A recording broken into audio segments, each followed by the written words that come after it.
Ya, mari kita lihat Ibrani pasal 11 ayat yang ke-20, satu ayat saja. Ya. Ibrani 11 ayat yang ke-20. Ya. Nah, saya membaca demikian firman Tuhan, karena iman maka Ishak sambil memandang jauh ke depan memberikan berkatnya kepada Yakub dan Esau. Sekali lagi, karena iman maka Ishak sambil memandang jauh ke depan memberikan berkatnya kepada Yakub dan Esau. Ibu-ibu sekalian, kita sudah belajar minggu lalu tentang iman daripada Abraham. Ya, jadi kita tahu Abraham itu adalah ayah daripada Ishak. Ya, dan kita tahu juga bahwa Ishak ini didapatkan, diperoleh pada waktu Abraham sudah tua. Ini harus kita garis bawah ya. Pada waktu Abraham sudah tua. Ini berarti kita bisa melihat bahwa masa kanak-kanak daripada Ishak ini, ya, Ishak ini adalah pada waktu Abraham mungkin sudah lanjut usia. Sekalipun nanti Abraham masih hidup sekian ratus tahun lagi, ya, setelah dia mendapatkan Ishak, ya. Bukan ratusan tahun, 175 atau 75 tahun. Nanti saudara lihat catatan dalam Alkitab itu. Ya. Nah, tetapi saudara, yang mau saya katakan kepada saudara sederhana saja. Abraham kita melihat ada perbandingan sebenarnya. Masalah iman dari dua tokoh ini, dari ayahnya dan anaknya. Kita bisa melihat bahwa Abraham itu imannya sangat luar biasa, kita lihat sangat luar biasa ya. Ya, jadi banyak proses demi proses yang bisa kita lihat di dalam perjalanan hidupnya. Tetapi pada waktu kita belajar dari Ishak, hampir kita tidak melihat ada catatan-catatan khusus yang dia lakukan ya, yang dia lakukan dalam hidupnya, ya, kecuali mungkin yang dia pernah lari juga. Kalau sudah melihat ya, Ishak itu pernah lari juga, ya, pada waktu ada kelaparan dia pernah, persis sama ya, dia pernah mengalami seperti apa yang dialami oleh ayahnya, ya, seperti yang dialami oleh ayahnya. Nah, tetapi saudara, yang mau saya katakan kepada saudara, iman dari Ishak ini memang sepertinya, nah ini lihat garis bawah ya, sepertinya seperti iman yang diam, yang tidak membuat reaksi apa-apa, ya, tidak membuat reaksi apa-apa.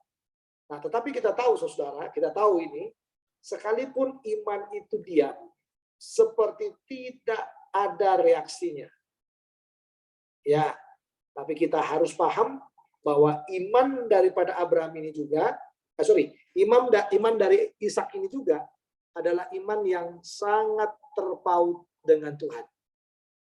Ya, sangat terpaut dengan Tuhan. Jadi bukan berarti gini loh, saya mau kasih tahu saudara, seringkali kita menganggap iman yang berhasil itu adalah iman yang begitu agresif. Iman yang berhasil itu adalah iman yang aktif sekali. Atau iman yang berhasil itu adalah iman yang membuat terobosan-terobosan yang sangat luar biasa. Atau iman yang berhasil itu adalah iman yang bisa mengubah hal-hal yang sangat luar biasa, melakukan hal-hal yang spektakuler. Tapi kita belajar di sini. Kita diperhadapkan dengan Ishak, ya, nanti anaknya Yakub, kita bisa melihat imannya hampir sama dengan kakeknya Abraham. Ya, sangat aktif sekali kita lihat. Ya, dalam menjalani hidup itu sangat aktif sekali. Tapi kalau kita bisa melihat iman daripada Ishak ini memang seperti sangat silent sekali, diam. Ya, diam. Tapi Alkitab mencatat, tidak bisa dipungkiri bahwa Ishak ini adalah orang yang beriman juga. Nah, mana bukti-buktinya dia orang yang beriman? Yang pertama, ya, saya melihat di dalam Alkitab hampir tidak ada catatan yang bisa saya lihat ya, catatan hitam mengenai dirinya dia. Dalam kitab Kejadian itu ya. Ya, jadi kita bisa melihat, itu tadi yang saya bilang di awal, kemungkinan besar karena dia adalah anak yang didapatkan pada masa tua, ya. Jadi tidak terlalu banyak catatan yang bisa dilihat karena kita sudah melihat catatan yang panjang tentang Abraham. Jadi Ishak itu seperti pendek saja. Ya, seperti pendek saja. bisa kita lihat hal-hal yang dia kerjakan dalam hidup. Tapi apapun itu, saudara, kita bisa melihat bahwa memang Ishak itu, ya, iman dari Ishak itu adalah iman yang diimpartasikan dari ayahnya.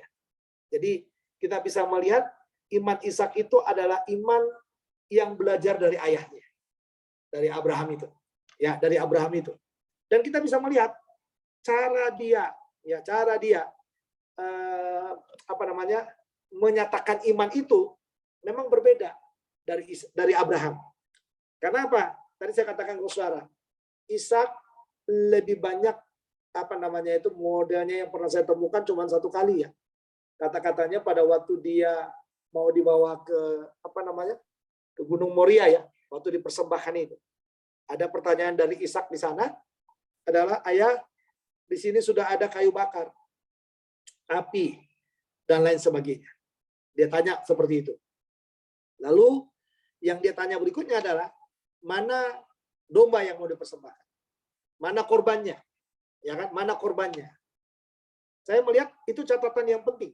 Itu pertanyaan yang penting. Pada waktu ayahnya bergumul, ya, ayahnya bergumul hendak menyerahkan menyerahkan Ishak itu, lalu Ishak bertanya, mana korbannya? Tapi jawaban daripada Abraham pada waktu itu, Tuhan akan menyediakan korban baginya anakku. Setelah itu Alkitab tidak mencatat lagi dan mereka sudah sampai ke Gunung Moria itu, dan pendek ceritanya, Ishak tangannya diikat, ya, lalu kakinya diikat, dinaikkan ke ke mesbah itu, dan dia siap akan dikorbankan. Nah, pada waktu mau dikorbankan itulah kita bisa melihat di sana Tuhan mewujudkan janjinya, sehingga Ishak ini anak perjanjian yang mau dikorbankan, tetapi Allah menggantikan posisi dari Ishak itu dengan korban yang Tuhan sudah siapkan. Saya rasa inilah yang membuat dia mungkin tidak terlalu banyak bicara lagi, karena dia tahu betapa pentingnya hidupnya, betapa berharganya dia di hadapan Allah. Allah yang memberikan dia ke tengah-tengah keluarganya, dan Allah yang memberikan itu meminta supaya itu dipersembahkan, tapi Ishak tahu bahwa pada akhirnya dia terselamatkan dari korban itu.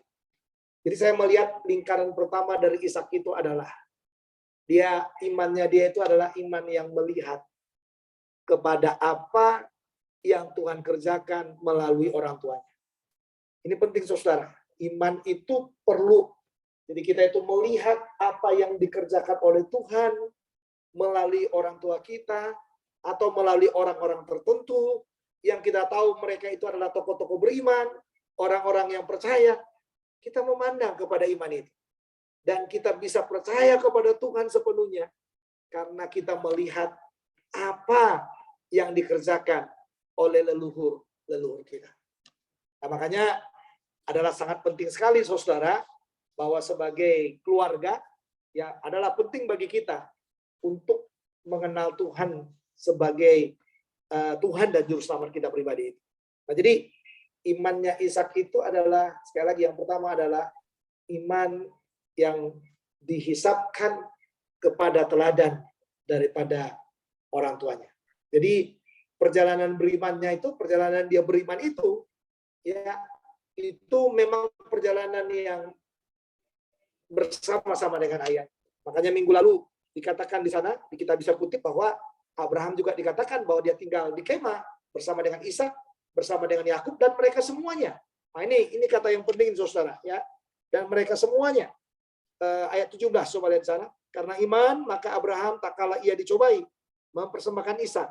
Ia yang telah menerima janji itu rela mempersembahkan anaknya yang tunggal, walaupun kepadanya telah dikatakan, keturunan yang berasal dari Ishaklah yang akan disebut keturunanmu. Karena ia berpikir bahwa Allah berkuasa membangkitkan orang-orang sekalipun dari antara orang mati, dan dari sana ia seakan-akan telah menerima kembali. Jadi kita bisa melihat, saudara, ya, jadi imannya Ishak itu tetap kepada orang tuanya, melekat kepada orang tuanya. Dan memang kita perlu belajar itu. Ya, seringkali orang berkata gini, ibu-ibu sekalian, ya, seringkali orang berkata, Kalau kamu beriman itu kan urusanmu dengan Tuhan. Kita orang tua nggak tanggung jawab. Ya, apalagi kadang-kadang ada orang bilang, kalau kamu nanti udah dewasa, kamu nggak lagi bergantung kepada saya. Ya, kamu harus bertanggung jawab dengan imanmu gitu. Benar. Tapi Ishak itu banyak belajar dari iman orang tuanya. Sehingga makanya saya lihat Ishak itu imannya diam.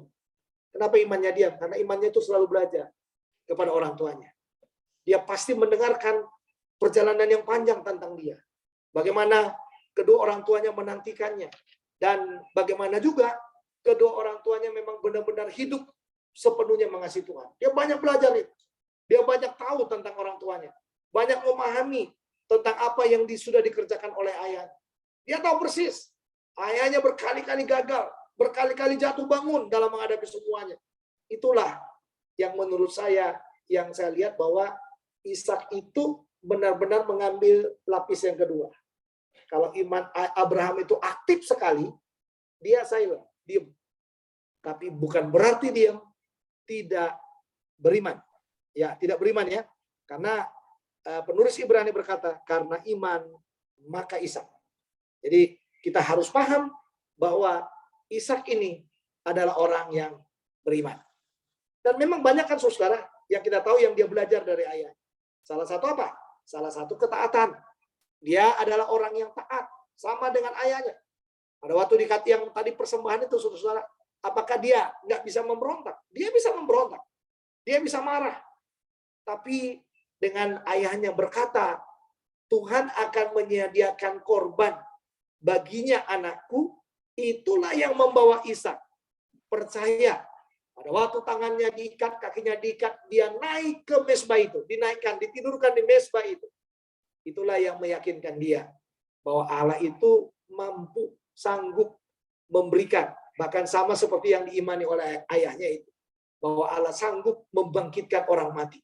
Dan dia merasakan mungkin dia adalah orang yang sudah dibangkitkan dari kematian itu, sehingga Allah menyediakan yang terbaik bagi dia.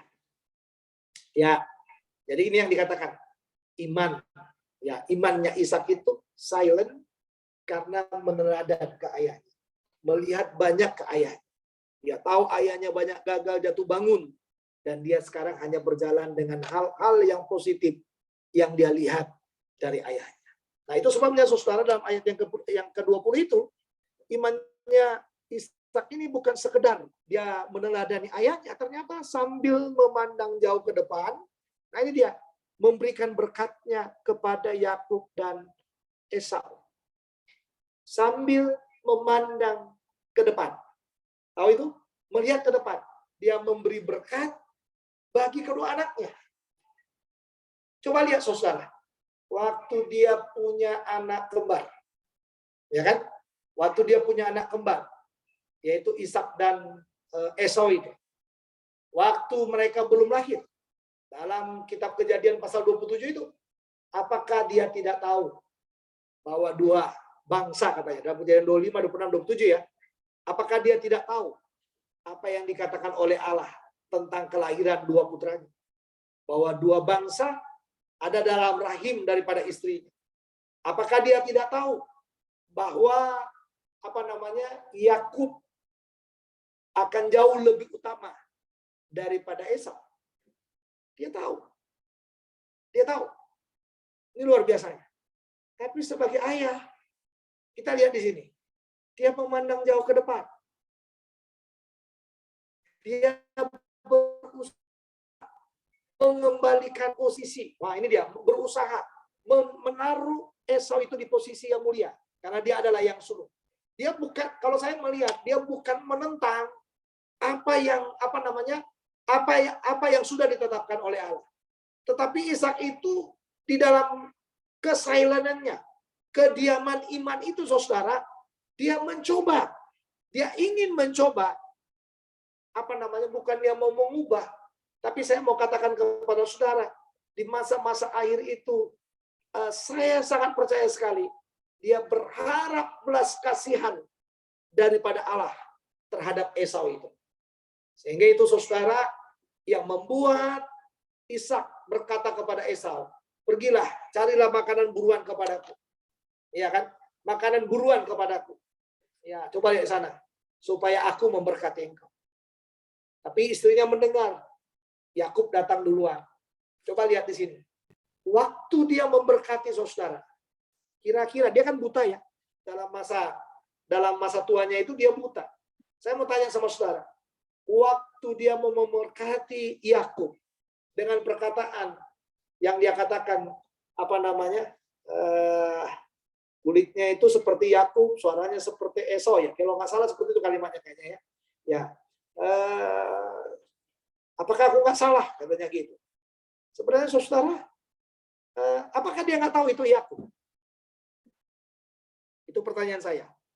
Apakah dia nggak tahu itu Yakub? Waktu dia katakan, ya apa namanya, suaranya seperti Yakub, kulitnya seperti Esau ya. Karena Esau itu mengambil apa namanya, mengambil kulit binatang dan dia menaruhkan supaya dia berbulu seperti ini. Ya, supaya dia berbulu. Saya dengan dia berkata suaranya seperti Yakub, kulitnya seperti Esau itu, apakah dia nggak tahu? Oh, dia tahu. Dia tahu. Tapi balik lagi. Di balik sebuah perjalanan iman yang silent tadi, ya, iman yang silent tadi, iman yang diam itu, kita bisa melihat saudara. Satu sisi dia mau menaruh Yakub itu kembali di posisinya sebagai seorang yang sulung. Yang sulung ya. Tetapi di sisi yang lain, kita melihat bahwa rencana Allah itu tidak pernah gagal. Dia tidak berkata, kayaknya ada penipuan nih, ada pembohongan nih. Nggak jadi saya berkati, katanya gitu. Tapi apa yang dia lakukan? Dia berkati. Ini kadang-kadang mungkin saudara tidak melihat di situ ya. Tapi saya melihat di situ. Satu sisi hatinya sebagai ayah, dia mau Esau. Tapi di sisi lain, dia tidak bisa memungkiri apa yang sudah dijanjikan Allah, apa yang sudah ditetapkan oleh Allah. Itu tidak bisa dirubah oleh siapapun. Sehingga pada waktu Yakub itu datang membawa makanan kepada ayahnya, suaranya seperti suara Yakub, badannya seperti, tangannya seperti tangannya Esau. Dari situ indikasinya saya katakan, bukan Ishak tidak tahu. Dia tahu, tapi ini saatnya dia memberkati sesuai dengan apa yang dikatakan oleh apa yang dijanjikan oleh Allah. Ya, sewaktu mereka masih dalam kandungan. Jadi pelajaran ini menjadi pelajaran yang bagus bagi kita, saudara. Iman yang silent, dia bisa memandang jauh ke depan. Dia bisa melihat bahwa apapun usaha yang dibuat oleh dia untuk mengembalikan anak sulung yang dia kasih itu sebagai yang sulung, ternyata usaha itu tidak akan pernah berhasil. Kita melihat dari iman yang silent itu juga, iman yang diam itu, kita bisa melihat bagaimana dia memberkati sesuai dengan apa yang Tuhan sudah tentukan bagi dua anak. Makanya kalau saudara melihat waktu Esau datang dengan tangisan yang sangat luar biasa itu, Bapak, berkatilah aku, katanya gitu. Yang tadi yang udah datang itu siapa? Kelihatan seperti biasa, saudara. Dalam dalam rasa tahu yang dia sudah tahu tadi, dia memang tahu itu Yakub, dan sekarang dia tahu yang datang yang benaran ini adalah Esau. Dia tahu itu.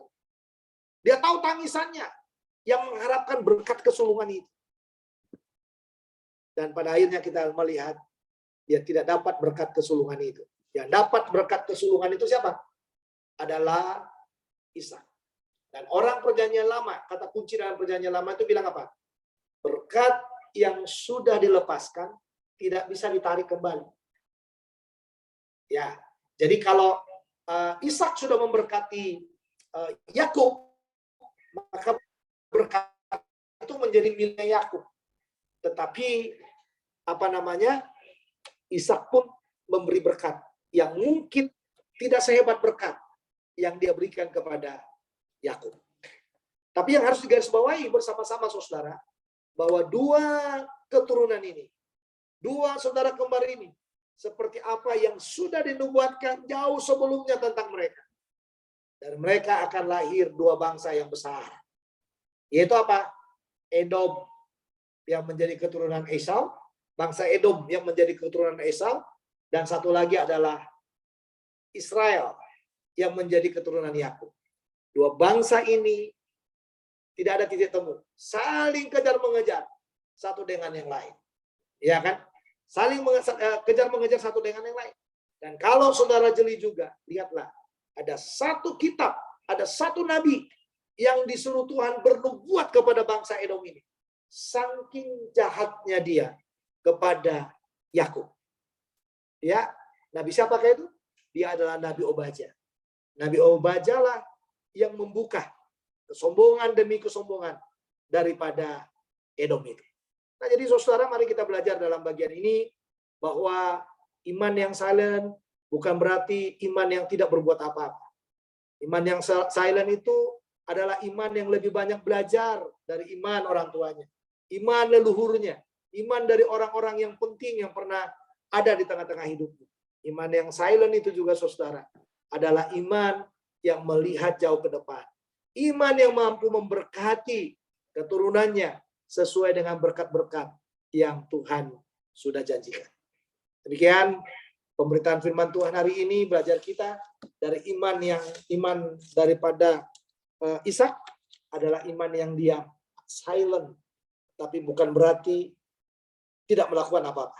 Dia mengerjakan sesuatu yang besar di hadapan Tuhan dengan mempersiapkan dua bangsa yang besar, ya, dua bangsa yang besar dari dua keturunannya yang akan mempengaruhi dunia ini. Mari kita berdoa dan sekaligus kita menaikkan doa syafaat kita.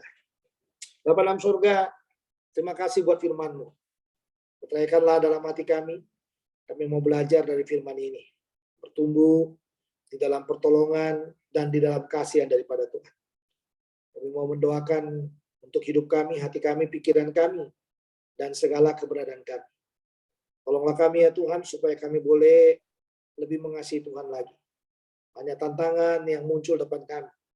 Tapi kami mau menggunakan iman kami seturut dengan apa yang Tuhan sudah tentukan bagi kami semuanya. Bapa dalam surga, petraikan firman-Mu. Kami belajar hari ini dari imannya Ishak. Kami tahu iman itu diam, silent. Seperti tidak bergerak dan tidak membuat terobosan. Tapi dari firman yang dikatakan dalam kitab Ibrani ini, kami tahu juga bahwa iman itu ternyata bukan silent yang tidak bekerja.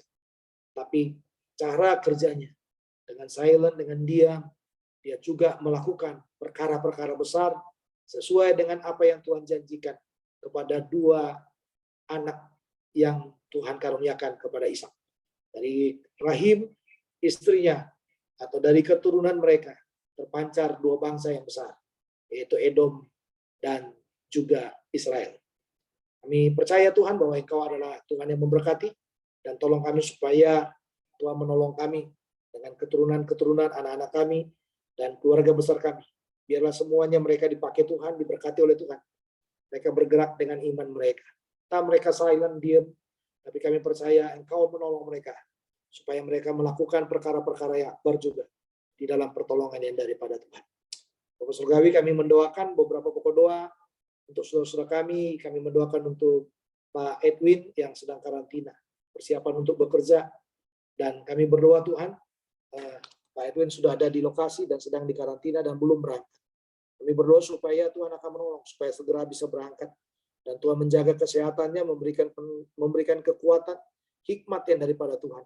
Sehingga Pak Edwin boleh bekerja dan nama-Mu dimuliakan di atas semuanya. Sehatkan tubuhnya dan sehatkan rohnya juga, supaya Pak Edwin terus boleh mengasihi Tuhan dan memberi yang terbaik bagi Tuhan. Menyerahkan juga Pak Awang, suami dari Modi, yang kami dengar sedang ada bermasalah dalam sakit di bagian jantungnya. Kami berdoa dalam nama Yesus, kiranya tangan-Mu menjamah Pak Awang juga. Tuhan tolong dia sembuhkan jenis sakit apapun yang sedang diderita. Dari manapun sesaknya, kami mau mendoakan itu dalam nama Yesus. Supaya kuasa nama Tuhan Yesus bekerja dan menyembuhkan dia di dalam kekuatan daripada Tuhan. Menyerahkan Esther, anak Ibu Sarah juga yang sedang terbaring sakit, yang sedang bermasalah dalam paru-parunya. Kami berdoa juga dalam nama Yesus. Kiranya Tuhan akan jamah dia. Sembuhkan dia dengan kekuatan yang daripada, sehingga Esther boleh mengalami kebebasan, kesembuhan yang daripada Tuhan. Terima kasih Tuhan Yesus buat semua kebaikan-Mu. Terima kasih buat teman-teman yang boleh hadir dalam Zoom meeting ini. Memberkati Tante Aceh, Tuhan berkati dalam semua pergumulan demi pergumulan hidupnya, masa tuanya, biarlah diberkati oleh Tuhan. Menyerahkan Fiska juga ditolong Tuhan dalam semua pergumulan hidupnya, dan apa yang dia perlukan Tuhan siapkan. Menyerahkan Ibu Yanti juga diberkati Tuhan dalam segala keperluan demi keperluan hidupnya. Anaknya dan suaminya juga diberkati oleh Tuhan, sehingga mereka sekeluarga boleh mengasihi Tuhan dan memberi yang terbaik bagi Tuhan. Demikian juga Bu Eti, kami serahkan ke dalam tangan kuasa-Mu. Kiranya tangan kasih Tuhan memberkati Bu Eti dalam segala kekuatan yang daripada Tuhan turun di atasnya. Berkati semua keturunannya, berkati suaminya, berkati anak, berkati mantu, berkati cucu, berkati semuanya, seisi rumahnya diberkati oleh Tuhan. Kami menyerahkan juga Ibu Iriwana ke dalam tangan kuasa-Mu. Tuhan akan menolong dia, memberkati dia dan segala keperluannya, memberkati keluarga besarnya, memberkati keturunannya, dan biarlah tangan Tuhan mengasihinya sepenuhnya. Berkati kami semuanya dalam segala hal dalam hidup ini. Biarlah tangan kasih Tuhan bersama-sama dengan kami. Tangan kasih Tuhan menolong kami supaya kami hidup menjadi orang-orang yang mengasihi Tuhan, orang-orang yang benar di hadapan Tuhan. Terima kasih, terpujilah nama-Mu. Terima kasih buat firman-Mu. Dan sekarang kami akan berpisah dan menerima berkat yang daripada Tuhan. Kasih karunia dari Allah Bapa, sukacita di dalam Tuhan Yesus Kristus, serta persekutuan dengan Roh Kudus kiranya menyertai saudara sekalian, mulai sore hari ini, kekal selama-lamanya. Yang percaya katakan amin. Amin. Terima kasih Pak Hermon. Terima kasih Ibu, Tuhan berkati semuanya. Terima kasih Pak Hermon. Terima kasih Terima kasih, Terima kasih Baik. Bu Aceh.